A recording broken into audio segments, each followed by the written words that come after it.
நீங்கள் பார்த்துக் கொண்டிருப்பது நியூஸ் 21 செய்திகள். தமிழ்நாடு செய்திகளை உடனுக்குடன் தெரிந்து கொள்ள நியூஸ் 21 செய்திகளை பாருங்கள். உண்மை, உழைப்பு, உயர்வு.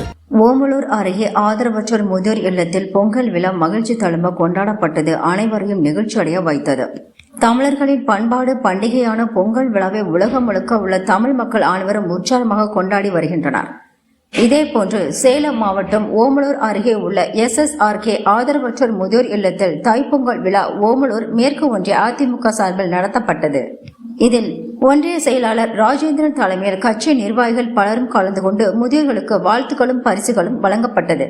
விழாவில் அனைத்து முதியவர்களும் ஒன்றாக சேர்ந்து மகிழ்ச்சியுடன் புத்தாடை உடுத்தி மாவிலை, மஞ்சள், கரும்பு கட்டி முதியோர் இல்லத்து பாட்டிகள் ஒன்றிணைந்து பொங்கல் வைத்தார்கள்.